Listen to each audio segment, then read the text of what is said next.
What's up, everybody? It's Mello, and you're watching JR Sports. Peace. So we're here with my main man, Tiki Barber. It's a New York, Virginia connection here. Tiki, how you doing, man? Doing real well. I'm glad you threw out that Virginia roots that I have. Not a lot of people realize that. They associate me with New York now, but I get back there often. Now, New York has been good to me. It's a crazy, intense environment here, but if you absorb the energy and let it drive you, there's so much opportunity and so many great things that you can get your hands into.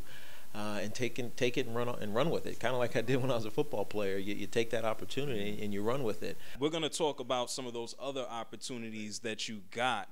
First of all, tell us about this new company that you're working on right now. Essentially, Thuzio is a marketplace that allows our talent, most of them are athletes now, but we're moving outside of that into broadcasters and actors and authors and musicians, etc., to book local engagements with enthusiastic fans. In fact, that's where the title of our company comes from. What are some of the experiences that people have gotten so far? It's really anything you could imagine. So flag football, lunches or dinners, which are typical corporate events. I'm sorry to cut you off. So people can hit you if they want to. Absolutely. And so here's the thing. Up until we created this platform, no one would have ever thought that it was possible. No one would ever have Googled play flag football with whoever, right. Tiki Barber. Okay. But now we've enabled that. And so those type of experiences are available. Karaoke. I like to sing karaoke. So if you want to come do a karaoke with me or partner with like Tim Hardaway, you guys do like duets? I haven't done a duet yet with any of our talent, but that's a good idea. Maybe we'll do that for a viral video one of these days. Make sure I get a cut if you put that up on the website. So where do you view the business as going? And we believe it can go international because in the States we realize that you can engage with talent. But in different countries, London or even in Asia, the concept of what we're creating doesn't really exist. So if we expand there, it gets really, really, really big. You can write someone on Twitter or on their Facebook page, but to actually sit with them and have an interaction with them, play flag football with them, or get a pitching lesson from them, those are the type of things that we know people love to do, and there's no value on it, but we're facilitating it to happen. So there's a possibility in overseas expansion that maybe 10, maybe even soon years from now, someone may be able to like be at the pub just hanging out with Wayne Rooney. Yeah. At some point, Wayne Rooney's going to have unused inventory of time because that's what we're trading, right? When Wayne Rooney stops playing, his brand is going to extend into perpetuity. People are going to want to interact with Wayne Rooney forever because he's such a fantastic soccer player. Well, speaking about brand building post-career, that's something that you've certainly been able to do. I was lucky. I was in New York. Okay, well, I mean, there are a lot of people that come through New York and haven't been able to build on the media side and the business side that you have. And especially when it comes down to your broadcasting career, this is something that you started while you were actually playing on WFAN. What interested you about broadcasting? Why is this something that you even got involved in? You know, it's funny you ask. Early in my career, and people will forget this because the last 7 years of my NFL experience with the New York Giants was great. You know, I was rushing for 1,000 yards. We went to a Super Bowl. Those type of things, what people remember. But early, I was just a guy. I was just another dude on the team. And so I started looking for what else was. If this should end tomorrow, right? And there was a couple of chances where it could have. What would I do? And I found radio. I found a great friend in Mark Chernoff, who was the program director at WFAN. He said, "Hey, if you want to do this, just come in." And so I started doing overnights. Coincidentally, or luckily, my on-field career started to grow. I started to get really good, which only expanded those other opportunities. So I was now walking these two paths, one as a football player, one as a broadcaster, and they kind of helped each other grow together. And as I realized that my days as a football player were coming to an end, my knees were getting bad, I was not able to get out of bed and feel good anymore, I decided to walk away and jump into this media world that is in New York. And it's not easy. I mean, anyone can tell you can tell. It's not easy. Fortunately, after some ups and downs in that media world, not dissimilar to the ups and downs of my playing career, I've landed at CBS National Radio, National Sports Radio. Right. Your opinion, we all know you're very outspoken, and your opinion has gotten you kind of poked and prodded there around the years. So why wouldn't I do that? Well, no, some people can have a tendency to go zip and say, I'll just collect the check and keep it moving. How have you found radio so far in this new morning opportunity, especially when it comes down to speaking what's on your mind? Yeah, well, you have to. And I've always been that guy who, if you ask me the question, I'm going to give you the answer, even if I'm not necessarily going to like the answer, and you're certainly not going to like the answer.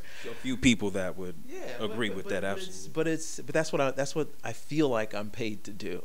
Not to be boring. I'm not going to give you the cliche. I don't think it's worthwhile for you to listen to me say something that's canned in the back of my head and I just regurgitate it without even thinking about it, right? Maybe it's what you want to hear, but it's not what I want to say, and so it's become a little bit of a calling card, and I think it's been valuable with some of the media executives who are looking for differentiated content. They want former athletes because you have the experience, right? You've been in that locker room. You've had great successes. You've had great failures.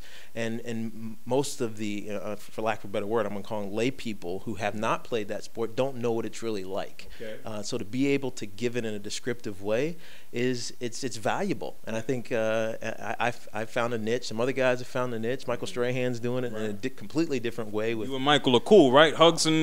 Big hugs all over the place. Michael and I are great. We have a lot in common. We get together for lunch frequently, and I'm really proud of him because there aren't a lot of African American faces on morning television. Television in general. Okay, you know what I mean. But yeah, not only as a former athlete on television, but a black, interesting, kind of larger than life personality who an African American community can now tune into and enjoy his content in a medium that was generally dominated by non-minorities. Okay. Now I notice you keep saying former professional athlete, and that's something that you're boxing, it sounds like, yourself in as well. So the comeback, the no attempts, that's done. That was because I was bored, to be honest with you. I needed to change my story. I needed to get off my couch, and you fall back on the thing that you know really well. Yes, we're former athletes, but our athletic brand will live with us forever. You can't divorce yourself from that. What you can do, though, is use it as a stepping stone to doing anything you really want to do. So basically, in a few months when it gets warmer out here, I can challenge you to a 40 right down Lexington Avenue, right? As long as you're running less than a 4.7, I might take you. I'm old now, man. I'm 37. I probably can't even get 40 yards. You know what? But you didn't necessarily even retire that long ago. I mean, and you retired early, kind of while you were still at your peak. But what was Tom Coughlin, the practices, he's running you to death? Or it wasn't even. Tom and I had a great professional relationship. Personally, we had our differences, but that's neither here nor there. Most people don't like their boss. As long as we got along and it didn't affect the product on the field, which it really never did, because I had great success under him. I think some of the teams we were on had great success as well. Stories take lives of their own, and as long as you don't emotionally get affected by it, it's all good. Okay, well, Tom is still out there shouting out guys, and he's yelling at quarterbacks and yelling at Eli and the kickers and stuff every now and then. How has the NFL changed, if you've seen a change, since you retired?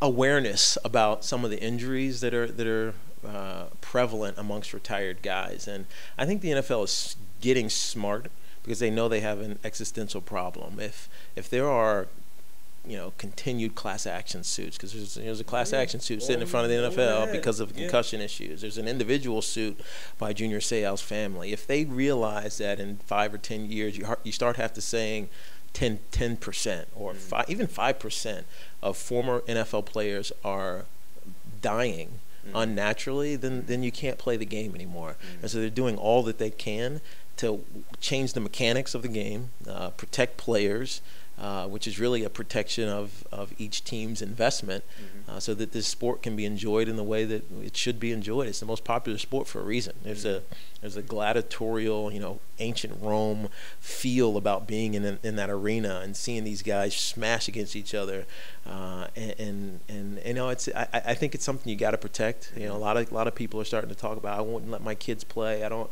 want to see guys out there getting hurt. But what about your kids. You have two My boys. kids do play. I have two boys. They just started playing tackle football. They're really good. They're naturally athletic. It comes in the genes. Little Tiki's like. Yeah, little Tiki's. My son AJ, his first touch in his first game was a 70-yard touchdown. Okay. So and he scored a bunch of them. But he also got a concussion last year, and so it's something you worry about. But it's something like the NFL is now trying to do. You just educate them about so that they're aware of their own health. And when enough gets enough, they know when to walk away from it. So they're going to be more Tiki than Rondé. Actually, you know what? I think they're going to be more baseball players than football, than Tiki or Rondé. Okay. They love baseball for whatever reason. In fact, my oldest son, just by emulating batting stances, has taught himself how to switch hit. Right? He's looking at class guys and not guys that are, like putting a needle. Yeah, no, exactly. Okay. He's looking at the Ichiros of the world. Okay. Let's talk about some quarterbacks real fast, and let's kind of conclude with this. You've played with Eli, and then you've played with some other guys when you first came in the league, Graham and Cannell. But if you had an opportunity right now to start a team and you had to pick one quarterback, who would you run out there with? I love Eli. I think he's a winner. He wins when it matters. But I take Tom Brady. His composure in the huddle, his composure in the midst of chaos, which is the NFL, is something that's invaluable. And I love the way he carries himself. Obviously, he's humble, and I think that's mandated from Coach Belichick down through and up through the organization in New England. But he puts the ball where it has to be, and he makes the right decisions all the time, at least most of the time. His number is kind of had by the Baltimore Ravens for whatever reasons. Right. But I love Tom Brady. I appreciate the time, Tiki. I just know 1 million people watching right now. They're gonna conclude in the comments and stuff. They're just gonna say, "Oh yeah, Tom Brady's good, but that Eli guy, he kind of got him two times." Well, that's the thing you can't. And you know what? I think Tom even knows that. Save for Eli Manning and the New York Giants, he, Belichick, and the New England Patriots go down as probably the greatest team of all time. But they haven't been able to beat the Giants twice. Giants have the numbers. And I'm a Jets fan, so don't. I apologize to you. This is a lifetime for me, man. It's just a lifetime. So do you think you're going to see a Super Bowl in your lifetime? In my lifetime, you know what? I'm optimistic. I want to tack on a good 75 years to my lifetime. So over the next 75 years, you'll see one too. All right, let's hope so, for your sake. I'll be all right either way. Where can people go and find out more information about Thuzio? Thuzio.com. Click that right there. Click it. Thuzio.com. You can find our list of athletes, the prices that they'll do things for, and you can create your own experiences to engage with these guys that you have an affinity for. Can I get John Starks and take him back to 1994? Where he could jump. Now you could go have a scotch and a cigar with John Starks. You'd enjoy that too. I know John. John is a cool guy. I think I'm gonna take you up on that. Tiki, appreciate it. JR, it's a pleasure. Nah, all the time. Make sure you go ahead and check out Thuzio. Follow Tiki. Click these links above, and make sure you hit me up on Twitter as well. It's JR. You're checking out the Sport Brief, and it is Tiki Barber at Thuzio.